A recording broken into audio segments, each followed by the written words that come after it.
Hi guys, നമുക്ക് ഇന്നും കുറച്ച് കമന്റ്സ് വന്നിട്ടുണ്ട്. ഞാൻ റാൻഡം ആയിട്ട് എടുത്ത് സെലക്ട് ചെയ്ത് വായിക്കുന്നതാണ്. റാൻഡം ആണ്. These roasts are more entertaining than the actual show. Asianet should start telecasting this and move the BBC6 episodes to YouTube. എന്താ അല്ലേ? സംശയമൊന്നുമില്ലല്ലോ അല്ലേ? അടുത്ത കമന്റ് വായിക്കാവേ. Bro, I respect your time and dedication to entertain these people. The reaction very എന്താ എല്ലാവരും നമ്മുടെ video super ആണെന്ന് പറഞ്ഞ് കമന്റ് ഇടും. ഞാൻ റാൻഡം ആയിട്ട് സെലക്ട് ചെയ്യുന്നതാണ്. ഈ ശരത് ചേട്ടൻ ഇല്ലായിരുന്നെങ്കിൽ എങ്ങനെ ഇത്ര നന്നായി ടി വി കാണാൻ പറ്റും? എന്ത് ചെയ്യാം? ഈ ബിഗ് ബോസിന്റെ ഓഡിഷന് പോയിട്ട് കിട്ടാണ്ടിരുന്നതിന്റെ ഒരു ഇതിന് നമ്മൾ തുടങ്ങിയതാണെങ്കിലും ഇപ്പോൾ നമ്മുടെ വീഡിയോസ് ഒരുപാട് പേര് ഇഷ്ടപ്പെടുന്നു എന്ന് അറിഞ്ഞതിൽ എനിക്ക് അതിയായ സന്തോഷമുണ്ട്. പിന്നെ നമ്മുടെ വീഡിയോസ് കണ്ട് നമ്മുടെ ചാനൽ സബ്സ്ക്രൈബ് ചെയ്ത് ഒരുപാട് പേരുടെ ലൈഫിൽ ഒരുപാട് അത്ഭുതങ്ങൾ സംഭവിച്ചുകൊണ്ടിരിക്കുകയാണ്. ഈ കമന്റ്സ് ഒക്കെ അവർക്ക് കിട്ടിയ പോസിറ്റീവ് കാര്യങ്ങളാണ്. സോ നിങ്ങൾ വീഡിയോ കണ്ടിട്ട് ചാനൽ സബ്സ്ക്രൈബ് ചെയ്യാത്ത ഒരാളാണെങ്കിൽ സബ്സ്ക്രൈബ് ചെയ്ത് നോക്കൂ. എന്തെങ്കിലുമൊക്കെ പോസിറ്റീവായിട്ട് നിങ്ങളുടെ ജീവിതത്തിൽ സംഭവിക്കുന്നേ. പിന്നെ നമ്മൾ സ്ഥിരം കൊടുക്കാറുള്ള നമ്മുടെ മറ്റേ cash back offer 10 promo codes redeem ചെയ്യുക. Link in description. സോ നമുക്ക് Bigg Boss season 6 episode 49 react ചെയ്തിട്ട് വരാം. എല്ലാ മാന്യ പ്രേക്ഷകർക്കും വീക്കെൻഡ് എപ്പിസോഡിലേക്ക് സ്വാഗതം. പതിവ് പോലെ ഇന്നും ലാലേട്ടൻ വന്നു. ലാലേട്ടൻ ബി ലൈക്ക്, എടാ ഷോ ഡയറക്ടറെ, ഈ ഓഡിയൻസ് ഇതുവരെ കൈയടിക്കാൻ പഠിച്ചില്ലേ? കഴിഞ്ഞ തവണ വന്നവര് കറക്റ്റ് കൈയടിച്ചാണ്. ഇവർക്ക് എന്താ അടിച്ച ഈ പറഞ്ഞു കൈയടിപ്പിക്കേണ്ട ഒരു അവസ്ഥയെ? കൈയടിക്കടാ. ആദ്യം തന്നെ ലാലേട്ടൻ ഒരു കഥ പറഞ്ഞു. ശരി, ഞാനൊരു കഥ പറയാം. കഥയല്ല, ഒരു നടന്ന കാര്യമാണ്. അതായത് ഇന്ത്യയിലെ ആദ്യത്തെ ബിഗ് ബോസ് വിജയുടെ കഥ. എന്ത് പറഞ്ഞാലും ഒരു കുഴപ്പമില്ലാതെ മനസ്സിനെ നിയന്ത്രിച്ച മനുഷ്യന്റെ കഥ. മനസ്സിനെ നിയന്ത്രിക്കുന്ന ഒരാൾ. എന്തായാലും ഇന്ത്യയിലെ ബിഗ് ബോസിന്റെ ആദ്യത്തെ വിന്നർ ആരെന്ന് നമുക്ക് നോക്കാം. രാഹുൽ റോയ്. ഇയാളാണ് മനസ്സിനെ നിയന്ത്രിച്ച് കഥയൊക്കെ പറഞ്ഞത്. പോലാലട്ട് തമാശ പറയാണ്ട് ഷോ കഴിഞ്ഞ് അദ്ദേഹം പറഞ്ഞു, ഞാൻ എന്റെ മനസ്സിനെ നിയന്ത്രിച്ചു. ലാലേട്ടൻ പറഞ്ഞോണ്ട് ഞാൻ വിശ്വസിക്കാട്ടോ. വളരെയധികം നിയന്ത്രിച്ചു. മനസ്സിനെ നിയന്ത്രിച്ചുകൊണ്ടാണ് ഇപ്പൊ അവിടെ ഇരിക്കുന്നത്. അത് കഴിഞ്ഞ് ലാലേട്ടൻ സിജോനെ ഒന്ന് പൊക്കി. സിജു മനസ്സിനെ നിയന്ത്രിച്ചത് കൊണ്ടാണ് ഇപ്പൊ അവിടെ നിൽക്കുന്നതെന്നൊക്കെ പറഞ്ഞു. ഇല്ലെങ്കിൽ ഞാൻ സ്റ്റാർ ആയില്ലേ? എന്തായാലും അദ്ദേഹത്തിന് ഞങ്ങൾ ചെറിയൊരു സമ്മാനം കൊടുക്കാൻ തീരുമാനിച്ചിരിക്കുകയാണ്. അതിപ്പോ ലാലേട്ടൻ പറഞ്ഞു, സിജോന് ഞങ്ങളൊരു സമ്മാനം കൊടുക്കുന്നുണ്ട്. തീരുമാനിച്ചിരിക്കുകയാണ്. അപ്സര എന്തോ ഓവർ എക്സ്പ്രഷൻ. ശ്രീതു അവിടെ വീഴോ? സൂക്ഷിച്ചൊക്കെ പോട്ടോ. ഇപ്പൊ എന്റെ നെഞ്ചത്താണ് ഇരിക്കുന്നെങ്കിലും. അങ്ങനെ സിജോക്ക് ബിഗ് ബോസിന്റെ പതക്കം കിട്ടി. ഒന്നാമത്തെ നോറയിലാണ് എനിക്ക് ഏറ്റവും കൂടുതൽ മാറ്റം ഞാൻ കണ്ടത്. അതേപോലെ ലാലേട്ടൻ ചോദിച്ചു, വീട്ടിലുള്ളവർക്ക് എന്തെങ്കിലും മാറ്റം കിട്ടോ സിജോ? സിജോ, നോറയ്ക്ക് നല്ല മാറ്റം ഉണ്ട് ലാലേട്ടാ. ദിവസങ്ങളിൽ ഞാൻ കുറെ കാര്യം കണ്ടിട്ടാണ് ഇവിടുന്ന് പോയി. നോറ, ഞാനാ ഇതൊക്കെ എന്ത്? എല്ലാവരും തന്നെ കൂടുതൽ സ്നേഹം തീർച്ചയായിട്ടും എന്നോട് കാണിക്കും. സിജോ നൈസായിട്ട് ബാക്കിയുള്ള കണ്ടസ്റ്റൻസിന് ഇട്ടൊരു കുത്തുകുത്തി. വേറെ ഒന്നല്ല, സിജോ ഹോസ്പിറ്റലിൽ പോയപ്പോ അന്വേഷിക്കാത്തവർ ഞാൻ തിരിച്ചു വരുമ്പോ നല്ല സ്നേഹം കാണിക്കുന്ന എനിക്ക് അറിയായിരുന്നു ലാലേട്ടാന്ന് കൂടി പറഞ്ഞു. കാണിക്കും എന്നുള്ളതാണ് എനിക്ക്. ജാസ്മിൻ ബി ലൈക്ക്, എന്നെ ഉദ്ദേശിച്ചല്ല, കാട്ടുതീയാണെന്നൊക്കെ നമ്മളടുത്ത് പറഞ്ഞിട്ടുണ്ട്. അൻസിബ സിജോക്ക് എന്താ മാറ്റം? കാട്ടുതീ ഇതുവരെ കാണിച്ചിട്ടില്ല.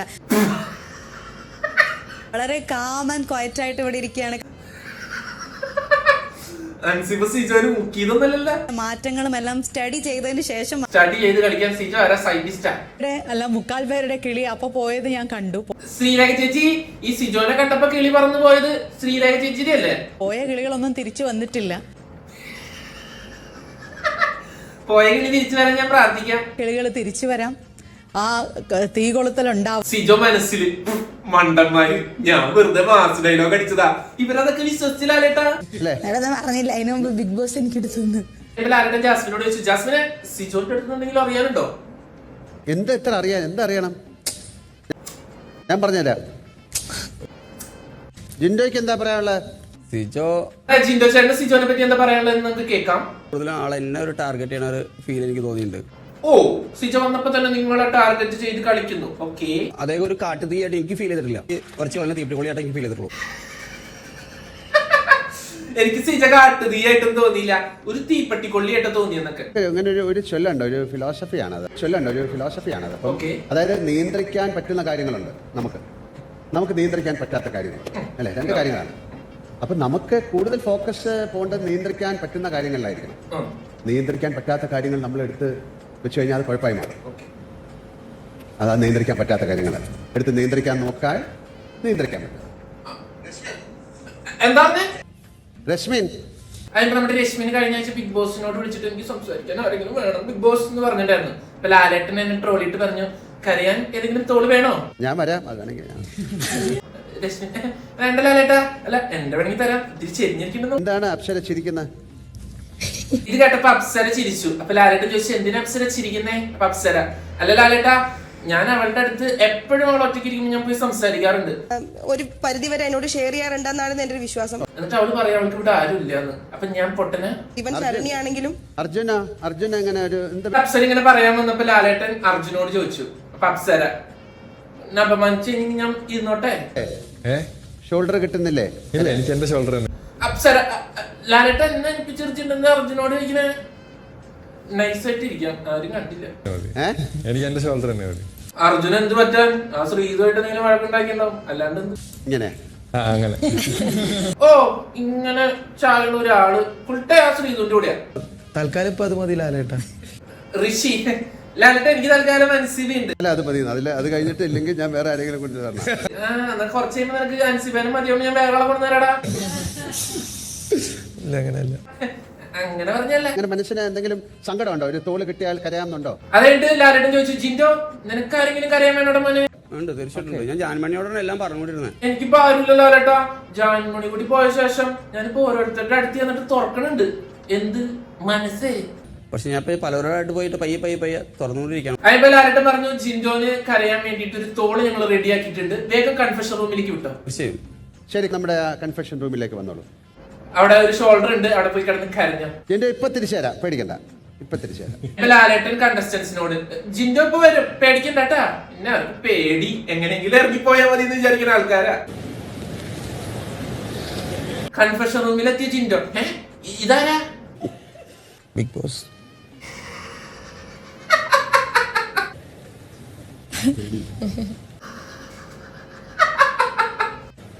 സംസാരിക്കുന്നു.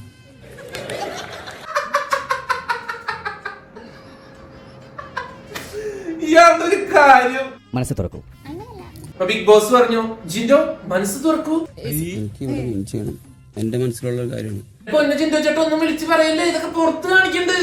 അവിടുന്ന് പോന്നേക്കണ എനിക്ക് ഇവിടെ മീൻ ചെയ്യണം എന്ന് ആഗ്രഹിച്ചു വന്നതാണ്. ബൈ ദ ബൈ, ഇത് കുമ്പസാരാണോ? ടാസ്ക് വന്നപ്പോ തന്നെ എനിക്ക് തല്ലുള്ളൂ, എനിക്ക് തിരിച്ചു തല്ലാൻ പറ്റാണ്ടല്ല. ജിൻഡോ ചേട്ടൻ ആരമ്മൻ എന്നെ അവര് ഇടിച്ചപ്പോ എനിക്ക് തിരിച്ചിടിക്കാൻ പറ്റാത്ത, എനിക്ക് ഇടിക്കാൻ അറിയാത്തോണ്ടല്ല, ഞാൻ ഏഷ്യാനെറ്റിന് വാക്ക് കൊടുത്തിട്ടുണ്ടായിരുന്നു, അതുകൊണ്ടാണ് ഞാൻ ഇടിക്കാത്തത്. ഞാൻ ഇടിച്ചു കഴിഞ്ഞാൽ അവര് ഇവിടെ നിന്ന് കരഞ്ഞ പോവും. അവിടെ വെച്ചിട്ട് പല പറഞ്ഞ് ജിൻഡോ ലാസ്റ്റ് കരഞ്ഞ്. ബാക്കി പറയാൻ പിന്നീട് അവസരം തരാം. Thank you boss. അദ്ദേഹത്തെയും കൊണ്ട് ലിവിംഗ് റൂമിലേക്ക് പോകും. ജിൻഡോ ഇയാളെന്തിനു ഞാൻ കൊണ്ടാണ്? അയ്യോ സുരേഷ് ഏട്ടൻ, ആ വാഴനെ എങ്ങനെയെങ്കിലും ഒന്ന് ബിഗ് ബോസ് വീട്ടിൽ നിന്ന് ഇറക്കി വിട്ടതിന്റെ കഷ്ടപ്പാട് ഞങ്ങൾക്കറിയാം. ഞങ്ങളെ തിരിച്ചു കയറ്റാത്തതിന്റെ കുറവുള്ളൂ. ഇതെന്താ ജിൻഡപ്പ പ്രതിമയാണോ? അതൊരു മനുഷ്യനല്ലേ, അയാൾക്ക് അറിഞ്ഞൂടെ നിവർന്ന് നിൽക്കാൻ? വീട്ടില് ആ മുഖംമൂടി മാറ്റിക്കോളൂ. അയ്യപ്പ ലാലേട്ടൻ പറഞ്ഞു, മുഖംമൂടി മാറ്റിക്കോളൂ മുഖംമൂടിക്കാരൻ.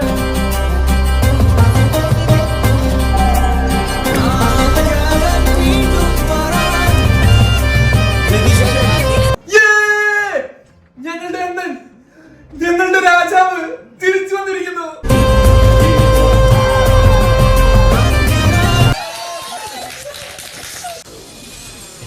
എന്താ ആ വെടിയുണ്ട് എന്റെ നേർക്കല്ലേ വരുന്നത്? എന്താ എക്സ്പ്രഷൻ! ചിരിക്കണ എല്ലാവരും മനസ്സില്. ഇയാളിപ്പോ ഇങ്ങോട്ട് കെട്ടി എഴുന്നള്ളിച്ച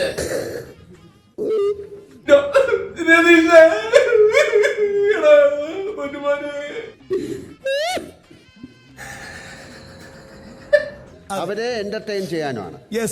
എന്താ ലാലേട്ടാ, രതീഷ് ചിയർ ഗേൾസ് ആണോ? അവരെ സന്തോഷിപ്പിച്ച് അവരെ എന്റർടൈൻ ചെയ്യിപ്പിക്കാനായിട്ട് ഇതുപോലെ മുഖം മൂടിയിട്ടിട്ട് പുറത്തേക്ക്. അല്ല, ഇവന്മാരെ എന്റർടൈനും കൂടി ചെയ്യിപ്പിക്കാൻ തന്നെ കുറവുള്ളൂ. പിന്നെ അവിടെ ഫുൾ ടൈം പറ്റിയടപ്പായിരിക്കും, അല്ലെങ്കിൽ തന്നെ ഒരു കോണ്ടന്റ് തന്നെ ഇല്ല. ഇനി അവരെ എന്റർടൈനും കൂടി ചെയ്യിപ്പിക്കാം. പൂരങ്ങളുടെ പൂരമായൊരു നാടു നമ്മുടെ. അതെന്ത് പരിപാടിയാണ് രതീഷേട്ടാ? മറ്റേ പാട്ടല്ലേ പാടണ്ടേ? കാവേരി തുമ്പിൽ കാത്തിരുന്ന പൈതലെ ഉണ്ടാ ഉണ്ടാ ഉണ്ടാ ഉണ്ടാ.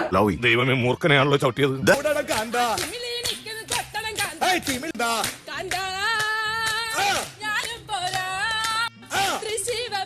ഇയാള് വരുമ്പോ തന്നെ ഒറ്റെടുത്ത് സൗണ്ട് കളയോ? കുറച്ച് ദിവസമേ ഞാൻ ചിലപ്പോ ഉണ്ടാവുള്ളൂ. കുറച്ച് ദിവസമുള്ളൂ. അപ്പൊ 2-3 ദിവസം കഴിഞ്ഞ് പോവോ? അങ്ങനെ പോയിരിക്കില്ല. പഴയ രതീഷ് ആയിരിക്കില്ല. ഞങ്ങൾക്ക് പഴയ രതീഷിനെ വേണ്ട, അടിയുണ്ടാക്കാത്ത രതീഷിനൊന്നും ഞങ്ങൾക്ക് വേണ്ട. ഇവിടെ മൊത്തം വാഴകളാ. എന്റെ ഇടയ്ക്ക് ഞാൻ അടുത്ത വാഴയാവോ? യഥാർത്ഥ രതീഷ് സായിക്ക് അറിയാം. സായിക്കറിയോ? അതെങ്ങനെ?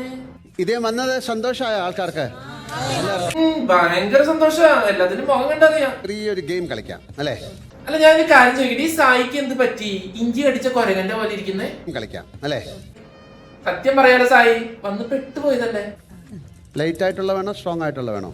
ലാലേട്ടൻ എന്തോ സീരിയസ് ആയിട്ട് എന്തോ ഒരു റൗണ്ട് കൊണ്ടുവന്നിട്ടുണ്ട്. എന്തോ കാര്യമായിട്ടുള്ള ചോദ്യം ചോദിക്കുന്ന പറയണേ, കേട്ടോക്കാം. എവറസ്റ്റ് കണ്ടുപിടിക്കുന്നതിന് മുമ്പ് ഏതായിരുന്നു ഏറ്റവും വലിയ കൊടുമുടി?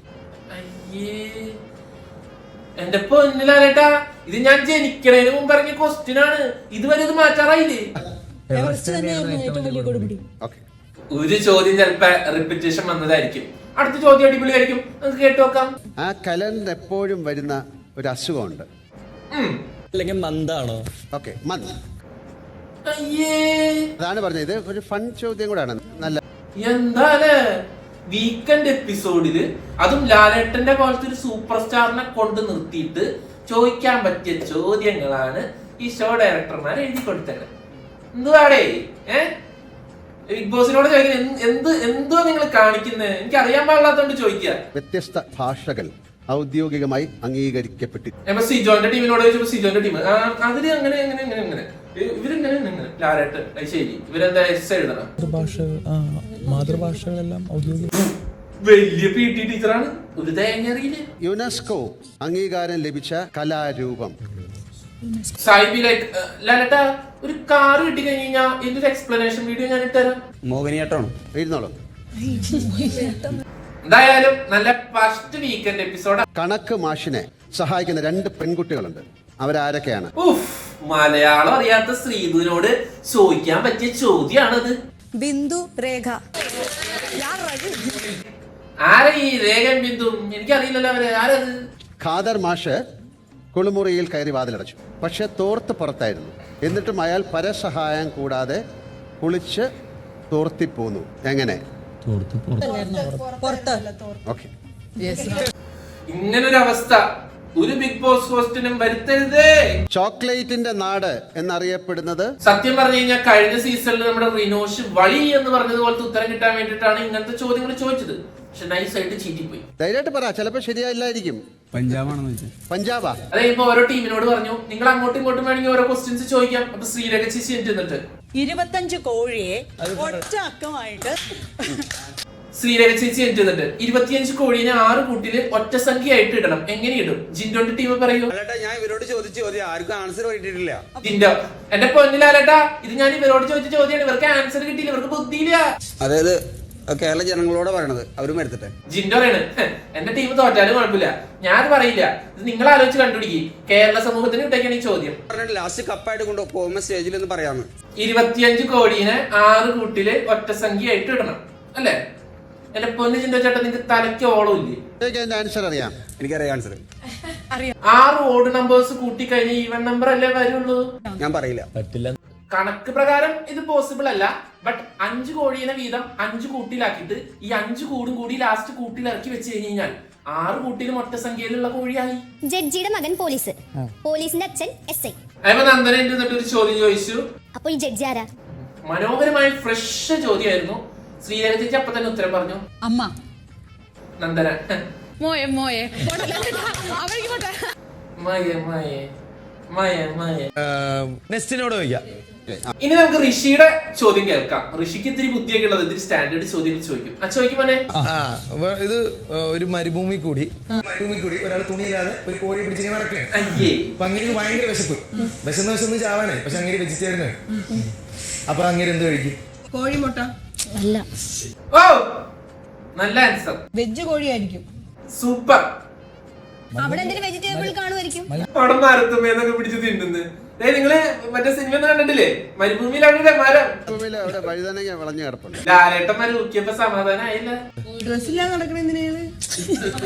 കോഴി ഇടിച്ചിടിച്ച് പരിപ്പാക്കിട്ട് പരിപ്പെടുത്ത് കഴിക്കും. ഋഷി മോനെ, നീ പറഞ്ഞത് പറഞ്ഞു. മേലാൽ ഇത് റിപ്പീറ്റ് ചെയ്ത ആ ഇടിച്ച് പരിപ്പാക്കവനെ അല്ലേ, അതാണ് മിടുക്ക്. അത് കഴിഞ്ഞ് പവർ ടീമിലേക്കുള്ള ടാസ്കിന്റെ ഇടയിൽ സംഭവിച്ച കാര്യങ്ങളെ പറ്റി ലാലേട്ടൻ ചോദിക്കായിരുന്നു. ഞാൻ ഡിസ്ക് അവിടെ മറ്റേ അരമണിക്കൂർ അമർത്തി പിടിച്ച ആളെ ശ്വാസം മുട്ടിച്ച് കൊല്ലാനല്ല. ഋഷി എന്റെ പറഞ്ഞു ലാലേട്ടൻ ഒരു ഗുസ്തി മത്സരം പോലെയൊക്കെ ആയിരുന്നു. ഇറ്റ്സ് നോട്ട് ഫെയർ, ഇത് ഇങ്ങനെയൊന്നല്ല ഈ ഗെയിം കളിക്കണ്ടേ. അപ്പൊ ക്യാപ്റ്റന് വേണമെങ്കിൽ അതിലൊരു നല്ല ഡിസിഷൻ എടുക്കാമായിരുന്നു അല്ലേ. അപ്പൊ ലാലേട്ടൻ അതിന്റെ ഇടയ്ക്ക് പറയുന്നത് ക്യാപ്റ്റന് വേണമെങ്കിൽ ഡിസൈഡ് ചെയ്യായിരുന്നല്ലോ എങ്ങനെ കളിക്കണമെന്ന്. സോ ക്യാപ്റ്റനും ഇതിലൊരു പങ്കില്ലേ? യെസ് ലാലേട്ടാ, അതെ അത് ശരിയാണ്, ക്യാപ്റ്റന് ഒരു പങ്കുണ്ട്. പല ഗെയിമുകൾ തരുമ്പോൾ നമ്മുടെ എല്ലാ ടെക്നിക്കുകളും ഉപയോഗിക്കാൻ ജിൻഡോ അതിപ്പോ ലാലേട്ടൻ ഞങ്ങൾക്ക് ടെക്നിക്സ് യൂസ് ചെയ്യാലോ, ഇങ്ങനെ ചെയ്യാൻ പാടില്ല അങ്ങനെ ചെയ്യാൻ പാടില്ല എന്നൊന്നും പറഞ്ഞിട്ടില്ല, അത് ഒട്ടിക്കാൻ മാത്രമേ പറഞ്ഞിട്ടുള്ളൂ. സോ ഞാൻ എന്റെ ട്രിക്ക് യൂസ് ചെയ്തു. അതങ്ങനെ പറ്റില്ല എന്നുള്ളത്. അപ്പൊ ഇങ്ങനത്തെ പറഞ്ഞു കഴിഞ്ഞാൽ ഈ ലാലേട്ടന് ഇത് എന്തിട്ട് സംഭവം ഒന്നും അറിയില്ല. ജിൻഡോ പറയണത് ലാലേട്ടൻ അതെ മോനെ അതെ ശരിയല്ല, ഒരിക്കലും ശരിയല്ല ലാലേട്ട. കാരണം ഇവിടെ ഉവ്വ. ആ സമയത്തും ഇവിടെ എല്ലാരും ജിൻഡോ നിലത്ത് വീണ് പൊട്ടിയിട്ട് ഇങ്ങനെ ചേർത്ത് പിടിച്ചേക്കുവാണ്. ഈശ്വര എന്ത് എക്സ്പ്ലനേഷൻ. ശരണ്യന്റെ മുടി ജിൻഡോ ചേട്ടന്റെ കയ്യിലുണ്ട്. മുടി അതാണ് ഹൈലൈറ്റ്. എനിക്ക് അതിനോട് യോജിക്കാൻ പറ്റും. കണ്ടവര് പോലും ഇത്രയും അടിപൊളിയായിട്ട് പറയില്ല കേട്ടോ. ഞാൻ സ്പോർട്സ്മാൻ സ്പിരിറ്റിലെ ഗെയിം എടുക്കുന്ന ഒരു വ്യക്തിയാണ്. സ്പോർട്സ്മാൻ സ്പിരിറ്റ്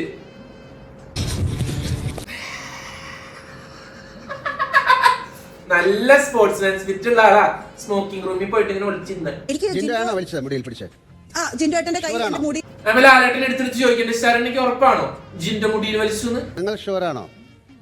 എന്റെ മുടി ശരണ്യ അങ്ങനെ ചോദിച്ചു കഴിഞ്ഞാ ജിൻഡോ ആണല്ലോ അവിടെ ഉണ്ടായിരുന്നത്. ജിൻഡോ വലിച്ചിണ്ടാവും, ഞാൻ കണ്ടൊന്നുമില്ല. എന്റെ മുടി വിളിക്കുമ്പോ ഞാൻ കാണുന്ന ഞാൻ എന്റെ ബാഗിലല്ലേ മുടി. ജിൻഡോ ശരണ്യയുടെ മുടി പിടിച്ച് വലിക്കുന്ന ശ്രീതു കണ്ടു. ഞാൻ കണ്ടു. ലാലേട്ടൻ പിന്നീട് ചോദിച്ചു ജിൻഡോ മുടി പിടിച്ച് വലിക്കുന്നത് കണ്ടോ? ലങ്സ് കംപ്രസ് ചെയ്തിട്ടാണ് ഇവിടെ പിടിച്ചിട്ടുള്ളത്. അങ്ങനെ ഓ കംപ്രസ് ചെയ്യാൻ നീ ആരടാ? മിൻട്രാ സോഫ്റ്റ്വെയറാ. ഞാൻ മാന്തിയിട്ടില്ല. ഇവരെല്ലാവരും പറഞ്ഞു ഞാൻ മുഖത്ത് മാന്തി മുടി പറിച്ചെടുത്തു എന്നൊക്കെ. ഇനി എന്തുണ്ടാവുന്നറിയോ? ഇവരെ കൊണ്ടൊക്കെ പറയിപ്പിച്ചിട്ട് ലാസ്റ്റ് ലാലേട്ടൻ പറയും നമുക്ക് വീഡിയോ കാണും. അപ്പൊ ഇവരൊക്കെ ചമ്മും. ഇതിനൊന്നും സത്യം പറഞ്ഞാൽ മറുപടി കൊടുക്കാൻ തോന്നല്ലോ ലാലേട്ടാ. ലാലേട്ടൻ ജിൻഡോനോട് ഇതിനെ പറ്റി ചോദിക്കുന്നത് എന്താണ് അവർക്ക് മറുപടി കൊടുക്കാനുള്ളത്. ജിൻഡോ എനിക്ക് ഇതിനൊന്നും മറുപടി കൊടുക്കാൻ തോന്നുന്നില്ല ലാലേട്ടാ. എന്തെങ്കിലും പറ, ചോദിച്ചല്ലേ. എന്റെ പൊന്നുമനെ ഞാൻ ചോദിച്ചാൽ നീ എന്തെങ്കിലും പറയടാ. ഞാൻ ഗബ്രീനെ മര്യാദയ്ക്ക് പിടിച്ചിട്ടുണ്ടെങ്കിൽ ഗബ്രീനെ ഇവിടുന്ന് സ്ട്രെച്ചറിൽ കൊണ്ടുവരും. ഗബ്രി പുല്ല് പറയണ്ടായിരുന്നു. എല്ലാവർക്കും ഒരു യുക്തിചിന്തയുണ്ട്, ബോധമുണ്ട്. സിജോ പുറത്തുപോയി വന്ന ശേഷം കൊറേ എന്തൊക്കെയോ കാണിക്കാൻ ശ്രമിക്കുന്നുണ്ട്, പക്ഷെ ഒന്നും ഏൽക്കുന്നില്ല. എന്റെ പൊന്നു സിജോ നീ പറഞ്ഞ് ചിരിപ്പിക്കില്ല, നീ എനിക്ക് പോയേ. ഗബ്രി ഇപ്പൊ എന്നിട്ട് കാണിച്ച അൻസിബാനെ കയറി പിടിക്കുന്നല്ലേ വട്ടം.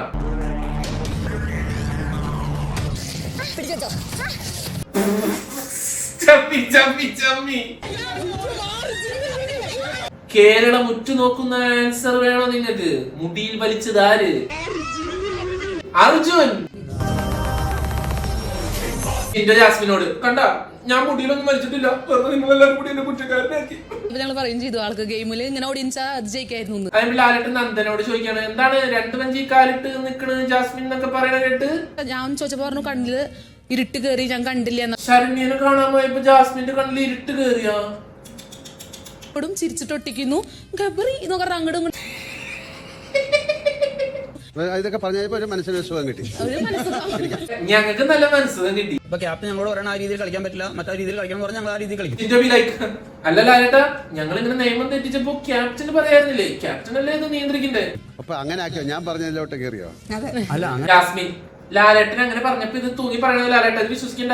മുടി പിടിച്ചെന്ന് പറഞ്ഞു, ഞാൻ മുടി പിടിച്ച ഇപ്പോഴും കണ്ടിട്ടില്ല. ലാലേട്ടൻ സൂക്ഷിച്ച് കളിക്കും മക്കളെ എന്നും പറഞ്ഞ് സ്റ്റാൻഡ് ഇട്ടു. പിന്നെ കിച്ചണിൽ കുറെ പ്രശ്നങ്ങൾ ഉണ്ടായിരുന്നു. അത് കഴിഞ്ഞ് ക്യാപ്റ്റൻസി എങ്ങനെയുണ്ടാന്ന് ചോദിക്കായിരുന്നു. ഈ ഒരു ക്യാപ്റ്റൻസിയിൽ എനിക്ക് കാണാൻ പറ്റി. നല്ല ക്യാപ്റ്റൻ എന്നാ പറയുന്നേ. എന്താ ചെയ്യാ ശ്രീതു അല്ലേ? നല്ലതായിരിക്കും. മക്കൾ ക്യാപ്റ്റൻ ആയിരുന്നു പ്രാവശ്യം. മക്കൾ ക്യാപ്റ്റനോ?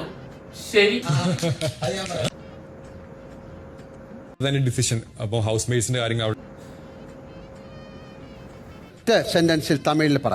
മക്കൾ തലേവി. ലാലേട്ടൻ ശ്രീതുവിന്റെ ക്യാപ്റ്റൻസി എങ്ങനെയുണ്ടായിരുന്നു തമിഴിൽ പറയാൻ പറഞ്ഞു. ആദ്യത്തെ ചോദ്യം ഗബ്രീനോട്. അലകാരുന്ന് അവരെ പറ്റിയല്ല ചോദിച്ചത്. ലാലേട്ടൻ ബി ലൈക്ക് എടാ അവളെങ്ങനെയുണ്ടെന്നല്ല ചോദിച്ച, ക്യാപ്റ്റൻസി എങ്ങനെയുണ്ടെന്ന്. ക്യാപ്റ്റൻസി അളകാരുന്ന്, പൊണ്ണു അളകാരുന്ന്. എടാ കോഴി ചുമ്മാ ധൂൾ കളപ്പിട്ടാങ്ക. ധൂള നമ്മ നീതി ദേവതൈ. നീതി ദേവത മെർസലായിട്ട് அப்படினா അർജുൻ മെർസലായിട്ടില്ല ലാലേട്ടാ. அப்படின்னா അവരുടെ അതിന്റെ അർത്ഥം എന്താ മോനെ?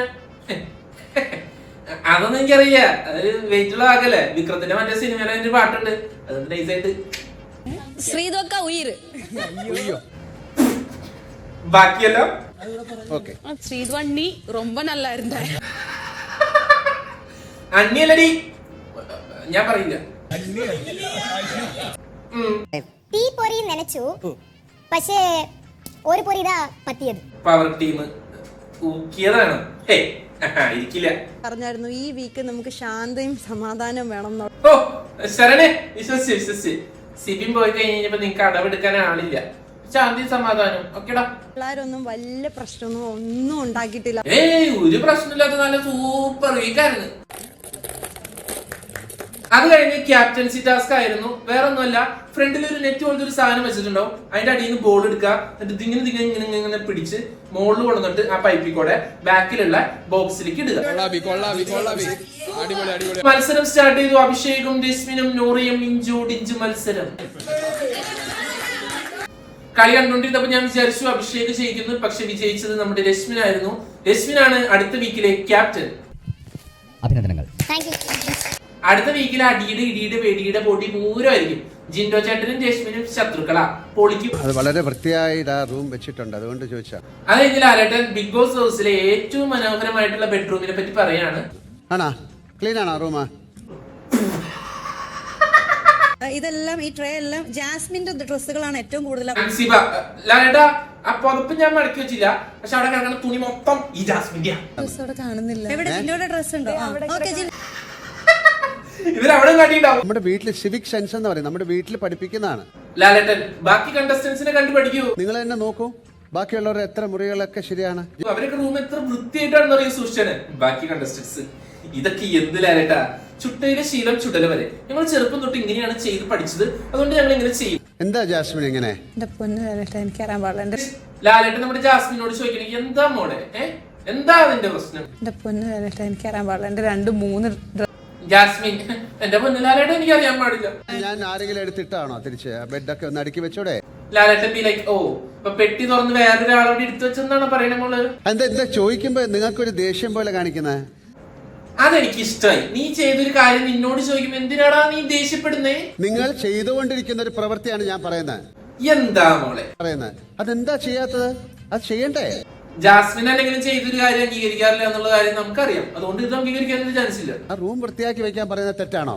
അല്ല, തീർച്ചയായിട്ടും. ഓക്കെ, നമുക്ക് ബാക്കി റൂമുകളൊക്കെ ഒന്ന് കാണാം. അവർ വൃത്തിയായിട്ട് സൂക്ഷിച്ചിട്ടേക്കാണല്ലോ. നെക്സ്റ്റ് അതിലും ഗംഭീരം. നോക്കൂ, നിങ്ങൾ തന്നെ പോയി നോക്കൂ, എല്ലായിടത്ത് വെച്ചിട്ട്. നല്ല വൃത്തിയുള്ള റൂം. അത്യാവശ്യം കുഴപ്പമില്ല. ഒരാള് മാത്രം പവർ ടീമിലെ ഒരു ബെഡ് മാത്രമേ മോശമായിട്ട് കിടക്കുള്ളൂ. ബാക്കി എല്ലാ ടീമും നല്ല ഫസ്റ്റ് റൂം. അതായിരിക്കുമല്ലോ. റൂം അടുക്കി വെച്ചിട്ടില്ല എന്ന് പറഞ്ഞ് ലാലേട്ടൻ ചീത്ത പറഞ്ഞപ്പോ ചിരിച്ച ആളുകളാണ് ഇപ്പൊ ഇരുന്ന് മുഷിയണേ. നീ അവിടെ നിന്ന് ചിരിക്കുന്ന കണ്ടു. സോറി ലാലേട്ട. അയ്യോ, എന്റെ റൂമിന്റെ അവസ്ഥ അതിനും മോശമാണല്ല. ഇവിടെ പിന്നെ ആരും കാണുന്നില്ല. നമുക്ക് എവിക്ഷൻ ആണ്. അത് കഴിഞ്ഞ എവിക്ഷൻ റിസൾട്ട് ആയിരുന്നു. ആരാണ്? അത് കഴിഞ്ഞ അർജുന ആരൊരു ഗിഫ്റ്റ് അയച്ചു കൊടുത്തിട്ടുണ്ടെന്ന് പറഞ്ഞ് ലാലേട്ടൻ ശ്രീധുവിനെ കൊണ്ട് അത് എടുപ്പിച്ചു.